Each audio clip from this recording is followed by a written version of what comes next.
Welcome to episode 1265 of the Sincere Podcast with your host, me. Today we'll be joined by my good friend, Geraldine. How are you, Miss Brooks? Well, it's a pleasure to be here with you today.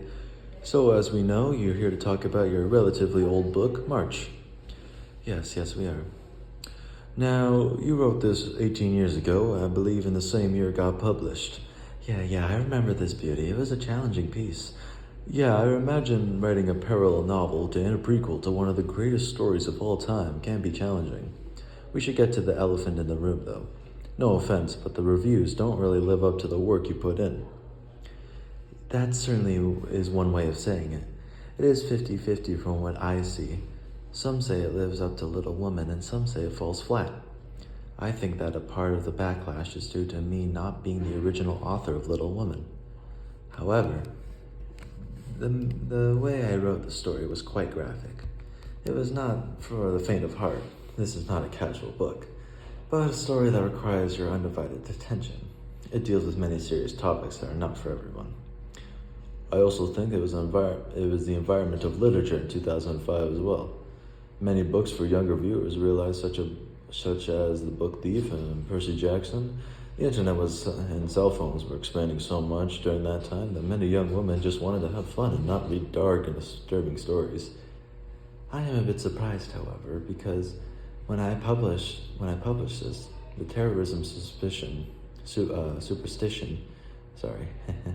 from a few years back was still relevant and tensions were high in the States.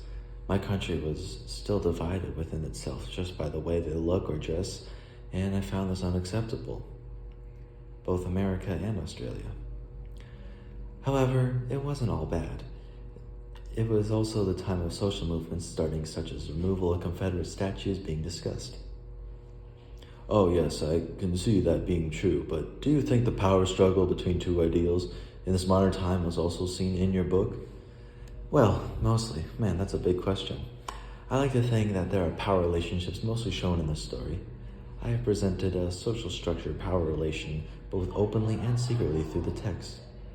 Obviously, there is a relationship between the two social classes of the master and the slave. For example, at the beginning of the book, Grace only wanted her social class, to be able to learn and read.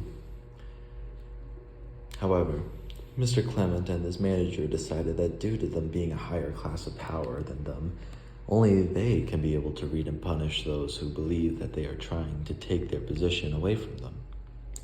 This is seen from the brutality of when they were whipping Grace.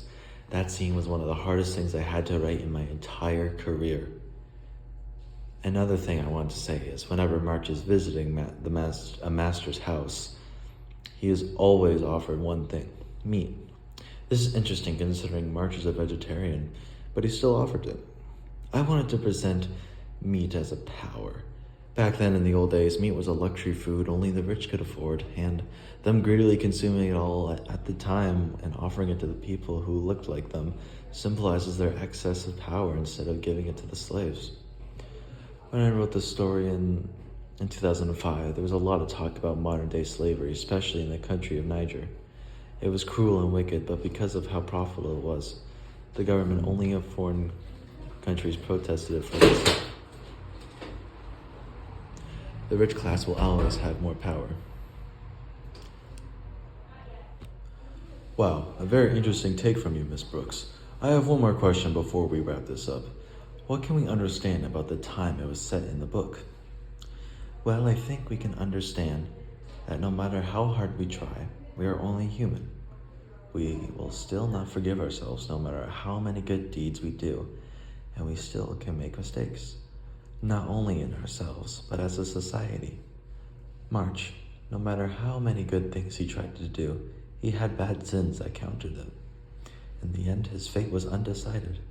So really the story reflects the past by saying our past matters to determine our future.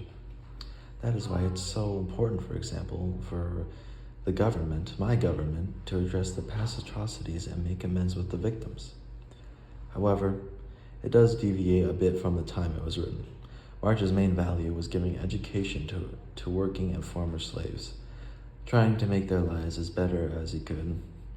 However, back then, the idea was not only the rich and white folk could read, it was only that, sorry, the rich and the white folk could read and write.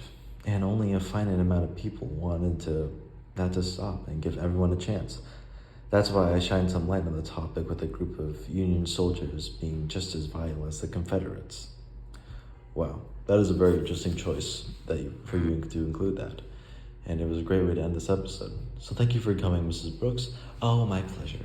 We will see you next time.